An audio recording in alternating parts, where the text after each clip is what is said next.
Now,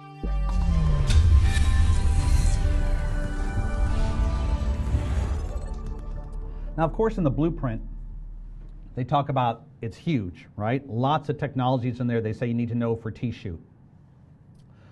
If I were to pick 5 areas to really focus the vast majority of your study time on, I would pick these.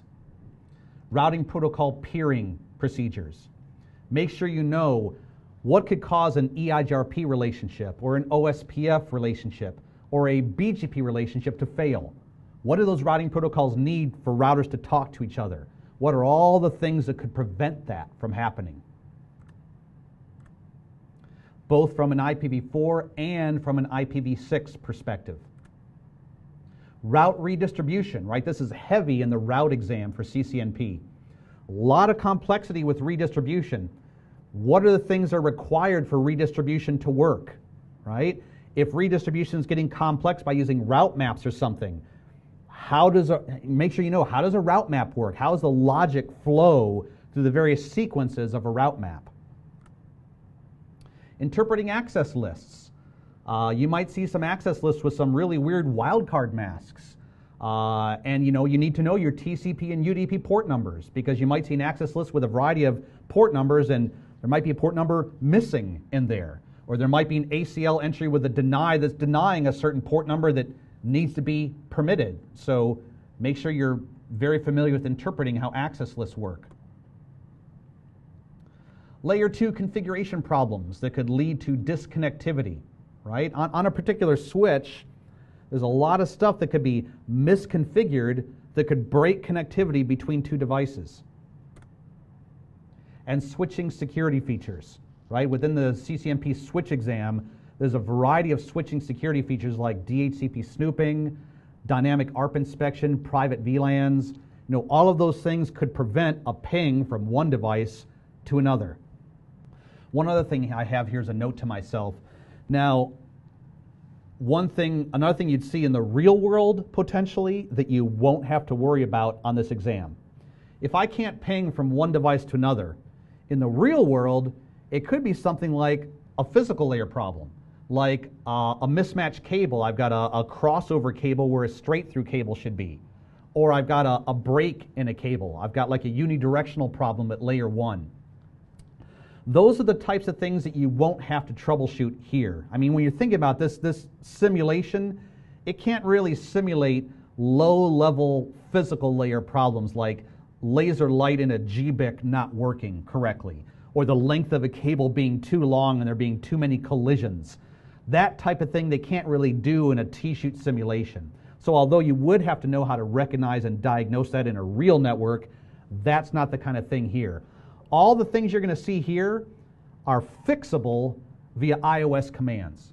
So if you think to yourself, okay, what are all the things that could prevent A from pinging B?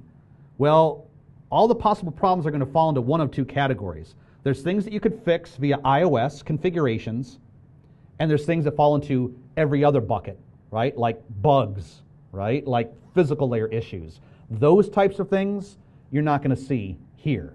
In this exam, everything is fixable via some kind of a command, either changing a command, adding a new command, or taking a command out. Okay. Then let's do a walkthrough of this. So what I'm about to show you here is this topology is built on our CCNA, CCNP racks that we have available for rental here at I&E. And based on that, I tried to, as closely as possible, emulate the topology that you see in the actual T-shoot exam. Couldn't quite get 100% there because, for example, we don't have any clients I could use, but this is pretty close. There are some questions coming in, so let me answer some of them. So Jeff asks, will there be a lot of multi-part fix questions? No. I assume you're talking about the troubleshooting tickets, the simulations. In the simulations, there's only one issue. There's going to be only one thing that you'll find that's preventing your ping or your connectivity from point A to point B. once you find it, it'll be very clear that, aha, this thing right here on this device is what's causing my problem. And so now you'll identify in the multiple choice questions the command you would type in to resolve that problem, and you're done. It's not like there's going to be a problem here and a problem here in your topology. You won't find that in one troubleshooting ticket. They'll divide that into 2 troubleshooting tickets if that's what they want to do, but not in a single ticket. Juan, yes, the show IP access list, that command will work. That command is available. Someone's asking, is there a strategy to finish all courses in the CCNP quickly?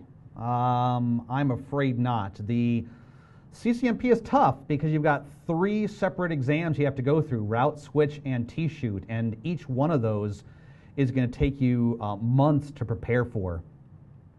I typically recommend that people start with the switch exam, only for the reason that if you take a look at the switch blueprint and the route blueprint, the switch blueprint is literally about 1/4 of the length of the route blueprint. The route blueprint is much bigger.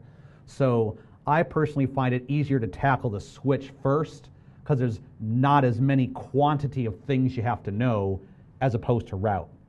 So I usually say do switch, route, and then T-shoot, but no way to do it quickly. If you're starting from scratch and you haven't done any of the 3 exams yet, realistically, I don't see how it would be possible to get all of that done in 6 months would probably be the absolute minimum. I mean, if you were spending just tons of hours per day and you were dedicated to it, you might be able to get all 3 exams done in 6 months, but even that would be really aggressive. Most people take at least a year to get all 3 exams completed. So you should probably budget for that. How do you make your revision? I assume you're asking how you make a reservation for the exam, how you schedule it. Let's go ahead and talk about that real quickly. So I did that last week, but for those of you who may not have seen that, let's just walk through that real quick. So you would start with learningnetwork.cisco.com, go to certifications, professional, routing and switching CCNP, and let's say you want to start with a switch exam. So you click on switch exam,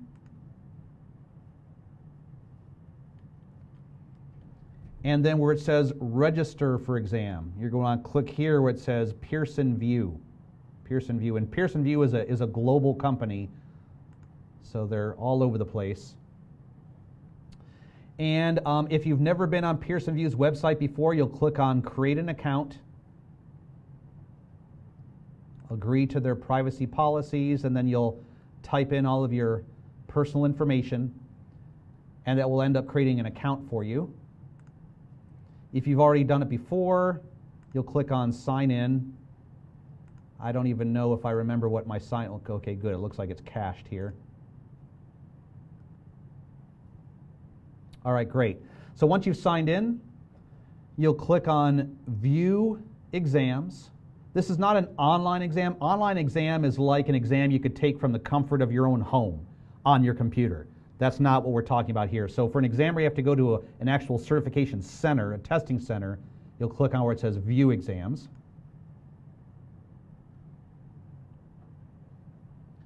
And then from here, if I go back, we're talking about 300-115. And it comes down, there it is. Go. And you're going to be kind of limited in what languages you're going to be able to take it in. So click on Next. And here you'll see how much it costs. Now, if you're taking it in a different country, I don't know if it automatically converts it to your own local currency or not. It might still show it as US dollars. Schedule this exam. They'll say, do you agree to the confidentiality agreement, where you promise not to tell anybody the specific questions you saw, specific answers, or anything like that? So you say yes. And then here you'll put in your address, whatever your address happens to be.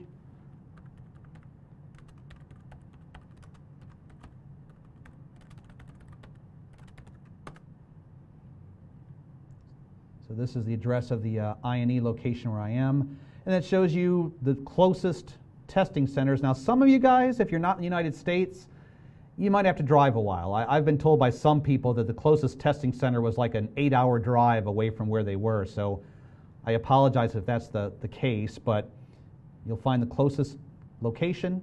You'll click on it right here, the one that you want. You'll click Next.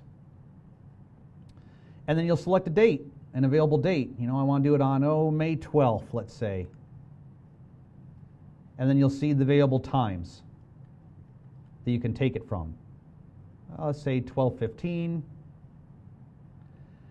And then here is where you'll have the opportunity to give them your entire life savings. So as it comes up here in just a moment, will be where you put in your credit card and you pay. There it is. So you confirm that everything's right, and you proceed to checkout, and that's where you're going to give them your money. So that's how you would register for any of these certification exams. So if you're talking about preparing for the technical aspects of the exam, last week I did a recording on how to prepare for the route and the switch exams. And in that recording, in that live stream, I showed you, for example, I talked about things like Safari online books. I talked about how to go for white papers and articles and things like that. Not going to get into that here, but I will tell you that recording, I've been told, should be available sometime either today or tomorrow. So check on our website today. I would advise on our website going to, let's just look here, streaming.ine.com. This is where you can get a list of all the videos that we've got. And maybe check in the news section.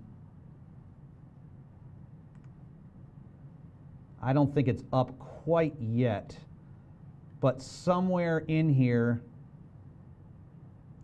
here, it is up. Okay, CCNP routing and switching, overview and preparation. There it is. So it's now available. So you can click on that. And that's the recording of what I did last week. And so that'll give you some strategies for pursuing your route and your switch, resources, both resources we provide here at INE, as well as resources you can find external to INE, like Cisco's resources and others. So this is a good thing to go through if you're just starting and you want to get prepared for the route and switch exams before pursuing your T-Shoot exam. Are there any other questions for me before we proceed? Okay, so I've built this topology, and like I mentioned, this will be available in a T-Shoot workbook that will be coming out within the next month. It should be coming out. This is the initial topology that I've developed for the INE racks for practicing T-Shoot. So if you get into a rack, so once you log in, and this assumes that you've purchased some rack rental tokens from us and that you've scheduled some time on one of our CCNP, CCNA racks. Let me show you how to do that. Just in case you've never done it before, let me show you the process. So ine.com/rack-rental-tokens. And so from here, it gives you sort of an overview of what the whole structure is, how we utilize tokens, the various costs to get tokens. And if you log in to the members dashboard, once you log in and you click on rack rentals, you can see the various racks that we have available for rentals. And what I'm about to demonstrate to you is going to be on the CCNA, CCNP routing and switching racks.